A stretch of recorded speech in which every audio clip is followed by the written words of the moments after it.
Welcome to Sarah's Hot Mess Kitchen. Now, if you're a returning subscriber, thank you so much for supporting my channel. And if you just found my channel, go ahead and watch my video. If you like it, give it a thumbs up and subscribe. So today I made Tex-Mex enchiladas. Let's get to the recipe. Now, I just ground up a ground chuck because I was not going to pay $8 for 1 pound of ground meat. So this was my next option. This right here was on sale. It only costed me $8 and like 95 cents, and it was over 2 pounds. There it is. I just whacked it up. If you don't feel like taking the time to whack it up with your knife, then you can go ahead and use your electric chopper. It'll do the same. Now you're going to want to heat up 2 tablespoons of olive oil in your pan, and we're going to go ahead and add in our meat and get that sucker starting to brown. Okay, now here in a minute I'm going to add in my seasonings. Now, I use 2 tablespoons of beef bouillon, okay, a tablespoon of onion powder, garlic powder, cumin, and oregano, and a half a teaspoon of pepper. There's my seasonings. Now, I'm just going to get it worked in there, and then your kitchen is going to immediately start smelling phenomenal. And I mean really, really good. Whenever those spices hit that oil and it starts to heat up, oh, it's like waking them up, and it's the best thing ever because it will literally go through your whole house. Okay, and it smells so good. This was a really good recipe. I was gonna post one like this before, but me and my son had to make some tweaks to it because it was a flop the first time I made it. I was like, oh no, oh, what happened? So here it is, the new refined recipe. We did some fine tunings on it, and it came out really, really good. So I hope you guys give it a try. Okay, now I'm just trying to whack out some big chunks that was still there, but it's all good. And here it is, all browned up, and it was smelling so good, I'm telling you. Now here in a minute, I'm gonna go ahead and pull it off the electric. I'm still trying to pound out some of them uh, big chunks that I left behind, but it's all good in the hood over here. So taking it off of that electric, now we're gonna put in 5 tablespoons of olive oil with 5 tablespoons of flour. You're going to want to cook out your flour, okay? Because we don't want our enchilada sauce to taste floury. Because this is what we're making now, our enchilada sauce. And then after you mix that around, get the flour cooked out of it. That'll take approximately about 1.5 to 2 minutes. Then you're going to want to go ahead and add in your seasonings, okay? Now, I used a tablespoon of beef bouillon, a tablespoon of the tomato chicken bouillon. Now, I use all Knorr, okay? I used a half a tablespoon of guaillo chili powder. I found that in my spice aisle at my neighborhood Walmart. And a tablespoon of smoked paprika, onion powder, garlic powder, and cumin. Okay? And now, see, do not do that. Do not let your spices sit there for too long because they will burn. Okay? But that's all my spices that I put in there, and a half a teaspoon of pepper. Just, a little different from what I did to the meat. Now I'm just adding in the rest of this carton of chicken broth because I did just run out of the Knorr regular chicken broth, and I didn't want to add too much of the tomato paste because they have a lot of salt in it, okay? So that was about 1.5 cups. Now here in a minute I'm going to go get me some hot water out of my little Ozarka thing. And I use another 1.75 cups.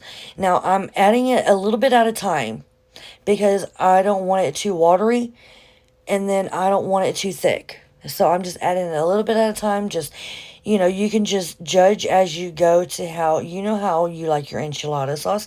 Do you like your sauce thin, or you like it thick? If you like it thin, then you add in some more broth. If you like it a little bit thicker, like how me and my husband do, then stick to these measurements and you'll be just fine.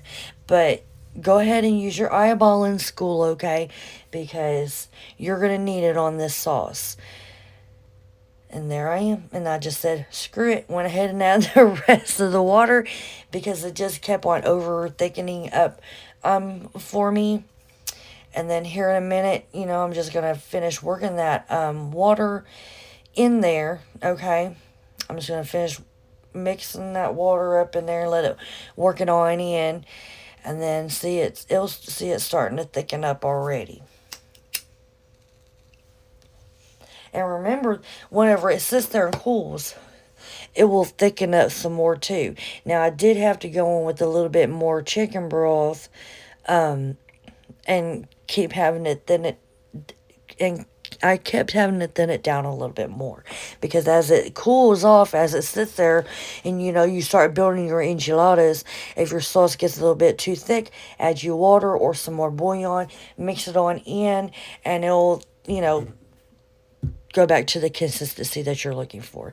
Now I'm going to go ahead and start frying up our corn tortillas. I use vegetable oil. I let it get to 350 degrees, and then I just start putting them bad boys in there. Now, you don't want to leave them in there too long, or you'll have yourself some tostadas instead of some Tex-Mex enchiladas. Okay? You only want to leave them in there for about 1, 2, 3 seconds. By the time you count to 3, it's time to pull them bad boys out. Okay? This made me about, I know it made 1,009 enchiladas, like single enchiladas.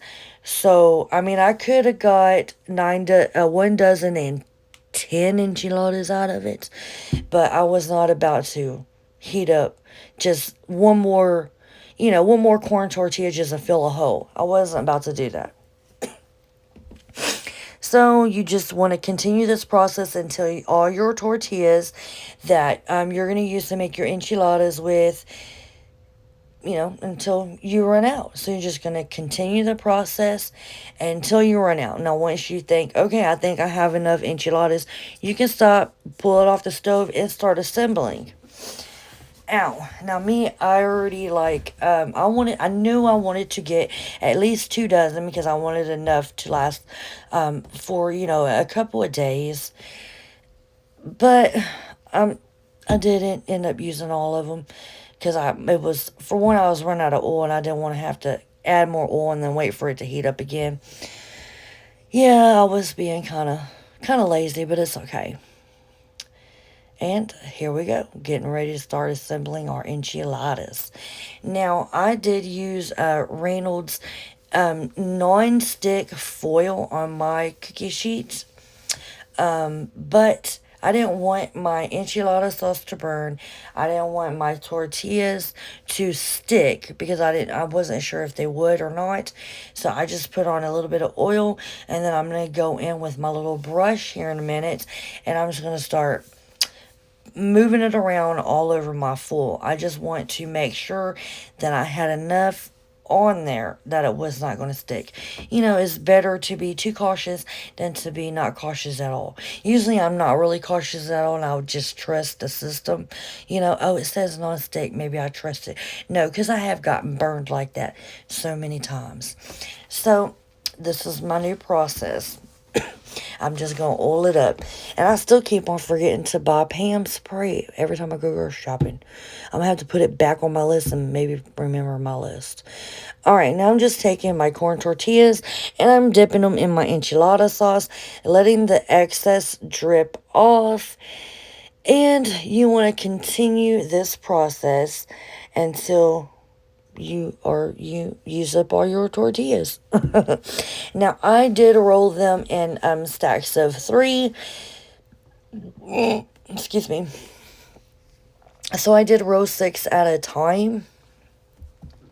This is just how I do it. So I just line them up so that way whenever I can just grab my meat and just go down the middle of all of them, then with my cheese. It's just a faster process instead of just doing one by one by one. Like, I ain't about that life. Okay, see, here I am. I'm adding my meat. Now, I add a lot of meat to my enchiladas for the filling because I don't want, you know how sometimes you go to the restaurant and you order enchiladas and you get more tortillas.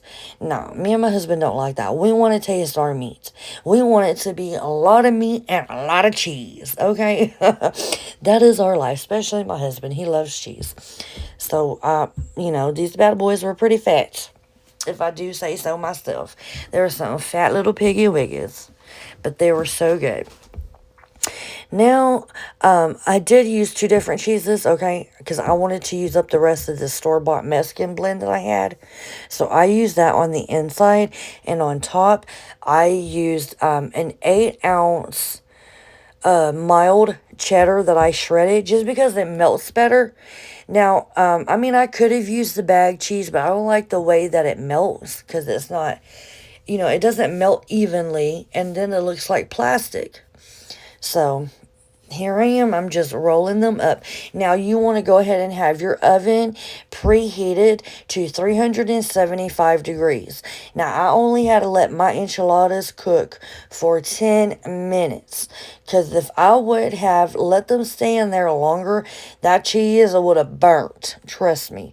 I'm still trying to get used to my oven. I know it's new. But Jesus, it's like it has regular burn and then charcoal hollowed out crisp it burn. Like, ugh, I'm over it. So, see, there you go. And then you're just going to roll up all your tortillas.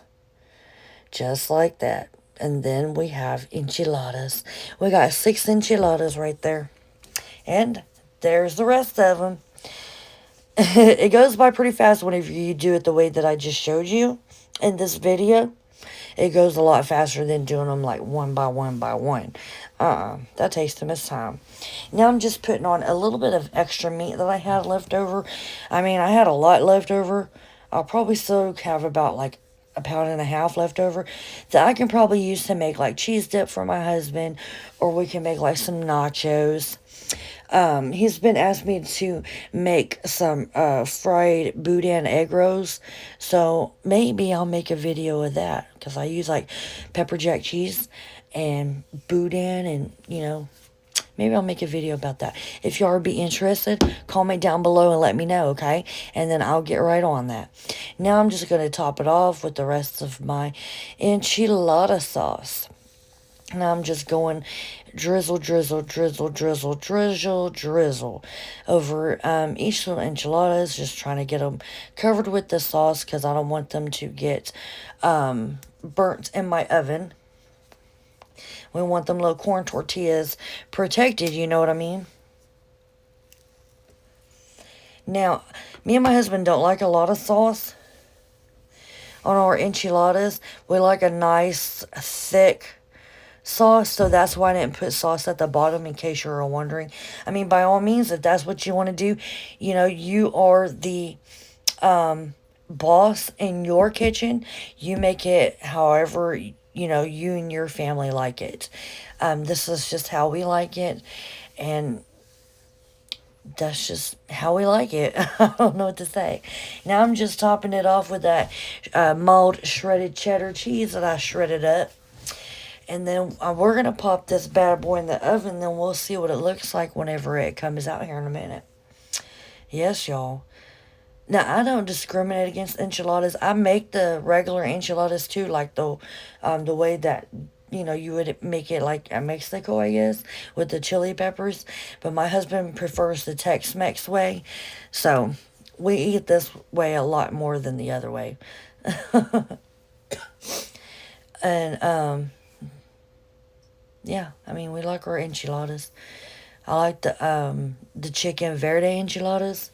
I really like that one. I made a birria enchilada at work the other day, and that sold really, really good. So maybe I'll make that one, a video of that one. And then I'll make like a chipotle cream one. That one's really good, too. Maybe I'll make those and record them for y'all. Yeah, maybe so. Alright, now we're getting ready to pop this bad boy in the oven. And I'm telling you, when we pull it out, it's going to look good. I need to clean my oven. Lord have mercy. Look at her. Oh, ain't she purty. She's so purty. And there her is, straight out the oven, boy. When I tell you, me and my family was ready to eat. See, I already, my husband already grabbed a plate. He's like, give me it. I'm ready. I'm tired of waiting.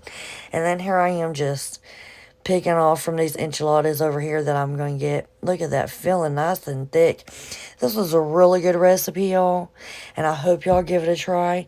Alright, if you liked my video, please give it a thumbs up. Subscribe to my channel if you haven't already, and leave a comment down below if you make this recipe.